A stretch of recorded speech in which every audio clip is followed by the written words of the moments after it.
10 ఏళ్ల బీఆర్ఎస్ పాలనలో కార్మికుల కనీస వేతనాలు నిర్ణయంలో జరిగిన నిర్లక్ష్యంతో 1,11,00,000 మంది కార్మికులు నష్టపోయారు.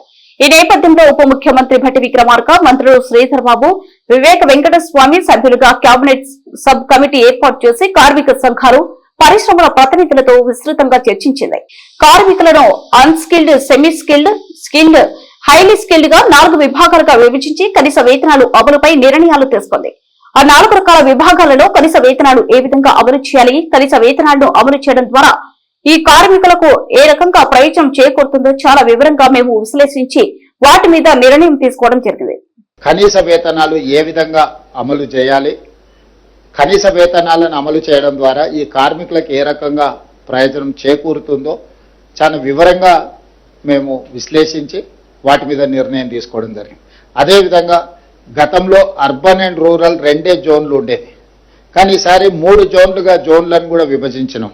ఆ జోన్లు కూడా జోన్ 1 అంటే మున్సిపల్ కార్పొరేషన్స్, ఏ ఏరియాలో కార్పొరేషన్స్ మున్సిపాలిటీస్ ఉన్నాయో అవి జోన్ 1 కింద తీసుకున్నాం.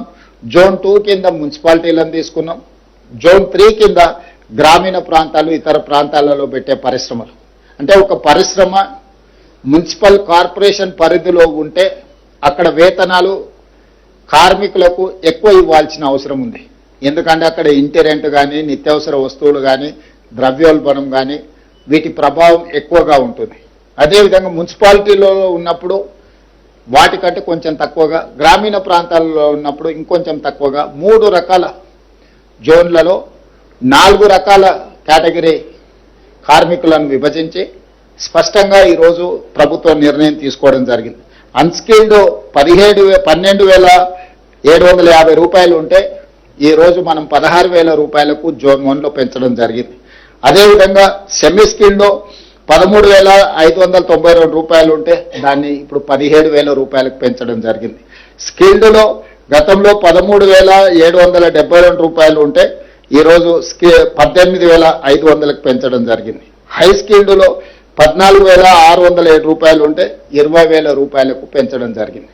అంటే ఈ వేతనాలన్నిటిని కూడా అన్ని రకాల అంచనాలను వేసుకొని, ద్రవ్యోల్బణాన్ని దృష్టి పెట్టుకొని, నిత్యావసర వస్తువుల పెరుగుదల, ఇంటి రెంట్లతో సహా అన్ని రకాల సమస్యల్ని కార్మికుల యొక్క శ్రేయస్సు కోరి రాష్ట్ర ప్రభుత్వము ఈరోజు ఈ నిర్ణయం